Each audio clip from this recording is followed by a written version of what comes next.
Olá, bem-vindos a todos. O meu nome é Raquel Carvalho. Eu hoje venho-vos falar de uma questão que me tenho colocado bastantes vezes nos últimos tempos, que é sobre o preço dos óleos essenciais.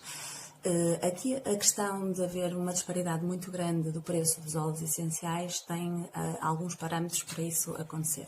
Quando estamos a falar de óleos essenciais dentro da mesma marca, onde temos um a 5 e outro a 50, o motivo desta diferença está com a rentabilidade da planta para produzir o óleo essencial. Por exemplo, nós temos a lavanda angustifolia, a lavanda fina, que é das lavandas mais caras, ela tem uma rentabilidade menor do que o lavandinho, não é? Que é a lavanda híbrida. Eu, num hectare de produção de lavanda angustifolia, eu consigo produzir cerca de 14 litros aproximadamente, dependendo do ano de produção, se o primeiro, se o segundo, se o terceiro ano de produção, enquanto que se eu estiver a falar num hectare de produção de lavanda híbrida, já consigo chegar aos 100 litros. Então, óbvio que isto vai se ter de refletir no preço, não é? Claro que nós temos óleos essenciais, tanto de lavanda angustifolia como de lavanda híbrida, poderemos diferenciar à volta de 5 a 10 euros, dependendo das marcas, de um para o outro, porque tem a ver com a rentabilidade da planta.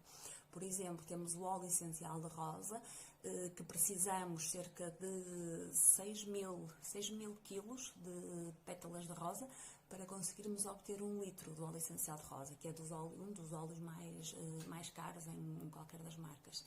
Enquanto que, por exemplo, um óleo que costuma ser bastante acessível, como o eucalipto, nós com 80 quilos de eucalipto fazemos 1 litro.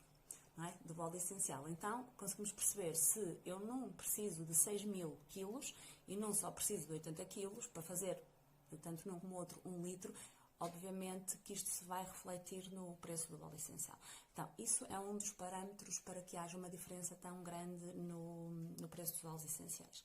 Depois temos outros parâmetros, que é, em termos de qualidade dos óleos essenciais, nós temos empresas que têm parâmetros superiores e outras que não têm uns parâmetros tão altos. Então, se eu vou vender as minhas plantas a um produtor de óleos essenciais e ele vê que, de acordo com as condições que eu produzi aquela planta, no solo, o tipo de exposição climatérica, cada planta vai desenvolver constituintes e componentes químicos diferentes. Então, a pessoa ou neste caso as empresas, podem colocar os seus parâmetros mínimos de qualidade. Se não tiver, como estávamos há bocado a falar da lavanda, se não tiver uma percentagem X ou Y de lavandolol, eu não vou aceitar aquela planta, não é? Então, essa empresa, em princípio, vai ter preços mais elevados, um pouquinho mais elevados, porque vai ter de pagar mais pelas plantas, enquanto que outras empresas que vão aceitar plantas que tenham menos qualidade. Esse é um dos parâmetros. Depois temos outros parâmetros que têm a ver com a qualidade das plantas e um dos que é mais importante do ponto de vista é ter a certificação biológica. Produzir em modo biológico fica mais caro do que se estivermos a produzir de forma convencional.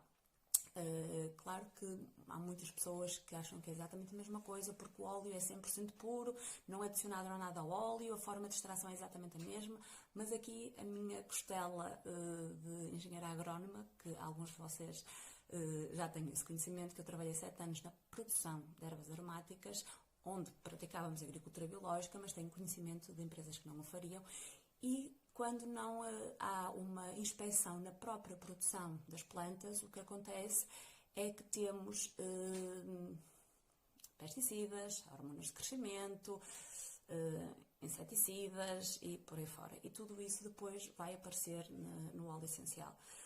Por isso, o dizer que é 100% puro e 100% natural, que é de grau terapêutico, que o seu grau terapêutico não vale o que vale, não é? O seu grau terapêutico quer dizer que é um óleo essencial 100% puro. Então, se é um óleo essencial, automaticamente tem de ser 100% puro. Eu sei que também há marcas que adicionam óleos vegetais para diluir os óleos essenciais de forma a que fiquem mais baratos. Mas aí não estamos a falar de um óleo essencial, tá? Estamos a falar de uma sinergia de um óleo vegetal com um óleo essencial. Mas a certificação biológica é um dos meus principais critérios para ter a certeza que aquele óleo não tem nenhum componente químico de síntese proveniente de uma hormona de crescimento, proveniente de um pesticida que foi utilizado durante a plantação daquelas ervas. Pronto. Depois temos outra questão ainda que, do meu ponto de vista, acaba por ser bastante preocupante, que é questões de marcas que colocam preços dos óleos muito altos. Não vou pôr sequer em questão a qualidade dos óleos, mas posso dizer que as que eu conheço nem certificação biológica eu tenho, mas que aumentando o preço, não é? Que é o preço psicológico, então a pessoa acha que o óleo é muito bom, são os melhores óleos. E é giro porque há 3 ou 4 marcas que trabalham muito neste sistema e todos eles são os melhores. E o que me assusta mais do que isso é que pessoas com pouca formação que recomendam óleos, utilizam óleos de forma, do meu ponto de vista, não o mais correto e que pode ser grave, porque os óleos essenciais não são inóculos. Eles têm compostos químicos que são fantásticos se forem bem utilizados, mas podem causar dano no nosso organismo se não os soubermos utilizar de forma correta. Por isso aquilo que eu espero é que estejam atentos, que vejam, que comparem, que ponham em questão, não é? Que coloquem, que nos costuma dizer, que não comam tudo aquilo que vos querem vender, para poderem escolher com segurança e saberem que aquilo que estão a fazê-lo de forma correta. Se tiverem alguma dúvida, procurem alguém que tenha conhecimento na área, um aromaterapeuta, alguém que trabalhe já há algum tempo com os óleos, não uma pessoa que fez uma formação de fim de semana e diz-se perfeitamente habilitada para trabalhar e para recomendar, e mais na parte da ingestão dos óleos essenciais. Os óleos essenciais, alguns deles podem ser ingeridos, mas têm regras específicas para fazer. Que se não for feito desta forma, podemos estar a causar um dano grave no organismo. Pronto, fica só aqui um pequeno alerta que achei importante fazer, porque é realmente uma situação que me começa a assustar, aquilo que eu vejo nas aulas, aquilo que eu vejo nas pessoas que vêm até mim em consulta e não custa nada deixar o aviso. E se a pessoa tiver o conhecimento do seu lado, depois também é responsável e terá essa capacidade de fazer a sua própria escolha. Por isso, alguma dúvida que tenham e se virem que eu possa ajudar, estejam à vontade, estou aqui disponível para vocês. Obrigada e tenham um dia bonito.